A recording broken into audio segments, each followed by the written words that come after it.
हामीले अध्याय 12 मा यो बुझ्यौं कि आफ्नो लक्ष्यमा कसरी अडिग रहनुपर्छ र हामीले कसरी हाम्रो ध्यानलाई आफ्नो लक्ष्यमा एकाग्र बनाउन सकिन्छ। अब हामी यस अध्याय 13 बाट यो बुझ्नेछौँ कि कुन तरिकाले हाम्रो आजको कर्मबाट कस्तो नतिजा उत्पन्न हुन्छ। अर्जुनले प्रश्न गरे, हे कृष्ण, म प्रकृति र पुरुष, क्षेत्रज्ञ तथा ज्ञान र ज्ञेयको बारेमा जान्न चाहन्छु। श्रीकृष्ण भगवानले बताउनुभयो, हे कुन्ती पुत्र, यो शरीरलाई क्षेत्र भनिन्छ र जसले यो शरीरको बारेमा जान्दछ त्यसलाई क्षेत्रज्ञ भनिन्छ। यो शरीर बद्धजीवको लागि कर्मक्षेत्र हो र बद्धजीव सांसारिक प्रपञ्चमा बाँधिएको छ तापनि यो भौतिक प्रकृतिमाथि आफ्नो स्वामित्व जमाउने प्रयत्न गरिरहन्छ। यसरी प्रकृतिमाथि स्वामित्व कायम गर्ने क्षमता अनुसारको कर्मक्षेत्र उसले प्राप्त गर्दछ। त्यो कर्मक्षेत्र भन्नु नै शरीर हो। म सम्पूर्ण शरीरहरूको ज्ञाता हुँ, यो बुझिराख। शरीर र यसको ज्ञातालाई जान्नु वा चिन्नु नै ज्ञान हो। यो कर्मक्षेत्र भनेको के हो, यो कसरी बनेको हुन्छ, यसमा के परिवर्तन हुन्छ, यो कहाँबाट उत्पन्न भएको हो, यो कर्मक्षेत्रको ज्ञाता को हो र यसको प्रभाव के छ इत्यादिको विषयमा अब मबाट संक्षेपमा सुन। विभिन्न ऋषिहरूले विभिन्न वैदिक ग्रन्थहरूमा कर्मक्षेत्रको ज्ञान र कर्मको ज्ञाताको ज्ञानको विषयमा चर्चा गरेका छन्। विशेष गरी वेदान्त सूत्रमा कार्य र कारणको सम्पूर्ण कारण प्रस्तुत गरिएको छ।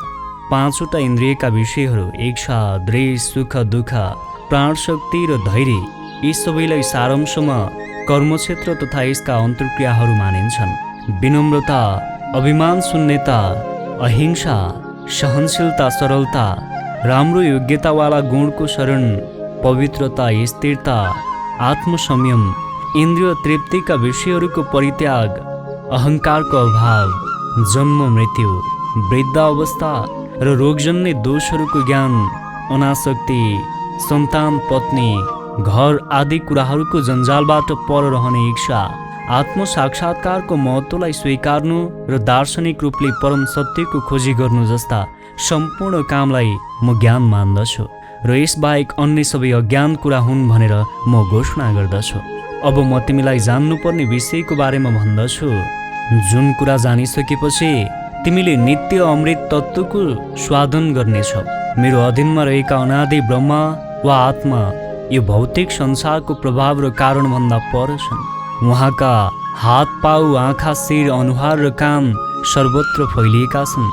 ईश्वरी परमात्मा हरेक वस्तुमा व्याप्त भएर रहनुभएको छ। परमात्मा सम्पूर्ण इन्द्रियहरूको मूल स्रोत भएर पनि इन्द्रियविहीन हुनुहुन्छ। समस्त जीवात्माका पालनकर्ता भएर पनि अनासक्त हुनुहुन्छ र प्रकृतिका गुणहरूभन्दा पर रहेर पनि सम्पूर्ण गुणहरूका स्वामी हुनुहुन्छ। परम सत्य समस्त चराचर प्राणीहरूका भित्र तथा बाहिर पनि अवस्थित हुनुहुन्छ। अत्यन्त सूक्ष्म हुनुभएको हुनाले उहाँलाई भौतिक इन्द्रियहरूद्वारा देख्न वा जान्न सकिन्न। उहाँ धेरै टाढा हुनुहुन्छ, तैपनि सबैका लागि अत्यन्त नजिक पनि हुनुहुन्छ। भगवान समस्त प्रकाशमान वस्तुका प्रकाशका स्रोत हुनुहुन्छ। उहाँ भौतिक अन्धकारभन्दा पर हुनुहुन्छ र अप्रकट हुनुहुन्छ। उहाँ नै ज्ञान हुनुहुन्छ, उहाँ नै ज्ञानका विषय हुनुहुन्छ र उहाँ नै ज्ञानको लक्ष्य पनि हुनुहुन्छ। उहाँ हरेकको हृदयमा विराजमान हुनुहुन्छ। यस प्रकार मैले कर्मक्षेत्र, शरीर, ज्ञान र ज्ञेयको विषयमा संक्षेपले वर्णन गरेँ। केवल मेरा भक्तहरूले मात्र यसलाई राम्रोसँग बुझ्न सक्दछन् र बुझेर मेरो स्वभावलाई प्राप्त गर्दछन्। भौतिक प्रकृति र जीवात्मा दुवै शाश्वत वस्तु हुन्। यसको अर्थ सृष्टि हुनुभन्दा पहिले पनि यिनको अस्तित्व थियो। यो भौतिक सृष्टि परमेश्वरकै शक्तिबाट उत्पन्न भएको हो र जीवात्माहरू पनि त्यसरी नै उत्पन्न भएका हुन्। तर जीवात्माहरू श्रेष्ठ शक्ति हुन्। यो विश्व ब्रह्माण्ड प्रकट हुनुभन्दा अगाडि पनि जीवात्मा र भौतिक प्रकृतिको अस्तित्व थियो। जब यसको आवश्यकता पर्यो, महत्त्वको माध्यमबाट यो फेरि प्रकट भयो। त्यसै गरी जीवात्मा पनि उहाँभित्रै थिए र तिनीहरू वृद्ध अवस्थामा रहेकोले भगवानको सेवा गर्नबाट वञ्चित थिए। त्यसैले तिनीहरूलाई सिधै आध्यात्मिक आकाशमा प्रवेश गर्ने अनुमति थिएन। तर भौतिक प्रकृति फेरिने क्रमसँगै यो जीवात्मालाई फेरि आध्यात्मिक लोक वैकुण्ठमा प्रवेश गर्ने तयारीका लागि भौतिक जगतमा रहेर कर्म गर्ने अवसर दिइयो। प्रकृतिलाई सम्पूर्ण भौतिक काम र कारणको पनि कारण मानिन्छ। र जीवात्मालाई संसारका अनेक सुख र दुःख भोगको कारण मानिन्छ।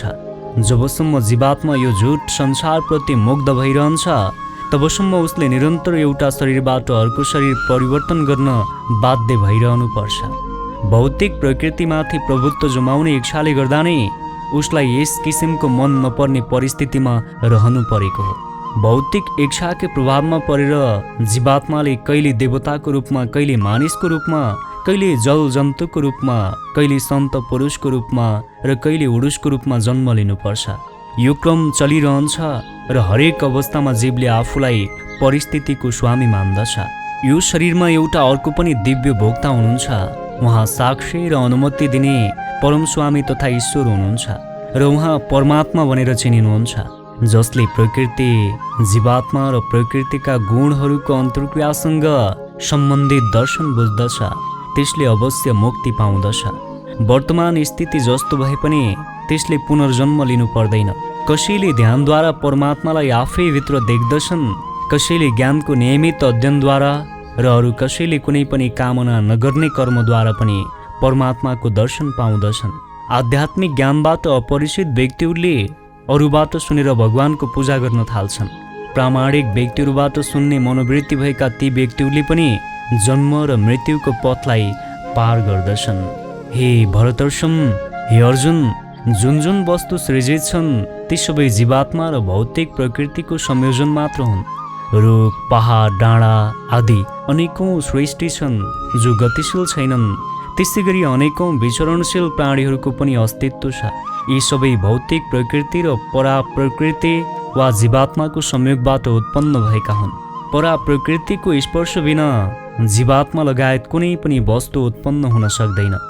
जसले सम्पूर्ण शरीरमा विद्यमान जीवात्मालाई परमात्माका साथमा देख्दछ र विनाशशील शरीरमा रहने आत्मा र परमात्मा दुवैलाई अविनाशी देख्दछ, उसले नै वास्तविकता देखेको हुन्छ। जसले परमात्मालाई समान रूपले सबैतिर सबै जीवात्मामा देख्दछ त्यसले आफ्नो मनद्वारा आफूलाई अधोपतन गराउँदैन। यसरी ऊ परम लक्ष्यमा पुग्दछ। जसले प्रकृतिबाट उत्पन्न भएको शरीरद्वारा नै सम्पूर्ण कामहरू भएको देख्दछ र आत्माले केही नगरेको देख्दछ, त्यही नै वास्तविक दृष्टा हो।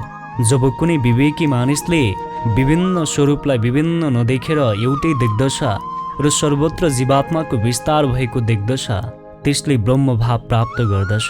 शाश्वत दृष्टि भएका मानिसले यो अविनाशी आत्मा दिव्य छ, नित्य छ र भौतिक गुणहरूभन्दा पर छ भन्ने देख्न सक्दछन्। भौतिक शरीरको सम्पर्कमा रहेको भए पनि यो आत्मा न केही गर्दछ न कुनै वस्तुमा लिप्त रहन्छ। पानी, हिलो, विष्ट र जुनसुकै वस्तुमा पनि हावा प्रवेश गर्दछ, तर त्यो हावा कुनै वस्तुसँग लिप्त रहन्न। त्यसै गरी विभिन्न प्रकारका शरीरमा अवस्थित भएर पनि जीव आफ्नो सूक्ष्म प्रकृतिको कारणले ती सबै वस्तुहरूबाट अलग्गै रहन्छ। त्यसैले जीव कसरी यो भौतिक शरीरको सम्पर्कमा आउँदछ र शरीरको विनाश भएपछि कसरी यसबाट पृथक हुन्छ भन्ने कुरा यी भौतिक आँखाले देख्न सम्भव छैन। हे भरतपुत्र, जसरी एउटा सूर्यले यो सम्पूर्ण ब्रह्माण्डलाई प्रकाशित गर्दछ, त्यसै गरी शरीरमा रहेको यो आत्माले पनि चेतनाद्वारा सम्पूर्ण शरीरलाई प्रकाशित गर्दछ। ज्ञानका आँखाले शरीर र शरीरको ज्ञाताबीच रहेको भिन्नतालाई देख्न सक्ने र सांसारिक बन्धनबाट मुक्त हुने विधि जान्ने व्यक्तिले परम लक्ष्य प्राप्त गर्न सक्दछन्। हामीले यस अध्याय 13बाट यो सिक्न सकिन्छ कि कुन तरिकाले हाम्रो नै कामले हामीलाई दुःख वा खुसी मिल्दछ। मान्नुहोस्, हाम्रो शरीर एउटा खेत हो र हामी त्यसको किसान हौँ। अब हामीले यस खेतमा जे लगाउँछौँ फल पनि त्यही अनुसार भविष्यमा गएर प्राप्त गर्दछौँ। त्यसैले यो हाम्रो आजको कर्ममा नै भर पर्छ कि हामीले भविष्यमा के प्राप्त गर्दछौँ। यदि हामीले सपना मात्र देख्दै गयौँ र कर्म गरेनौँ भने हामी सधैँभरि सपना देखेको देखी हुनेछौँ, किनकि तपाईँले त्यो खेतमा फल पाउनको लागि पहिले त्यसमा खेती गर्नुपर्छ अनि त्यसमा मलजल पनि गर्नुपर्छ, अनि मात्र तपाईँले राम्रो फल प्राप्त गर्न सक्नुहुन्छ। ठिक त्यही नै तपाईँले आफ्नो लक्ष्यमा सफलता पाउनको लागि त्यसलाई चाहिने जति मेहनत गर्नुपर्छ, अनि मात्र तपाईँले चाहे जस्तो सफलता पाउने सम्भव छ। एकैछिन सुन्नुहोस् त, यस्तै ज्ञानको नजिक रहन अडियो बुकहरू सुन्नको लागि अडियो घर एप्लिकेसनलाई डाउनलोड गर्नुहोला।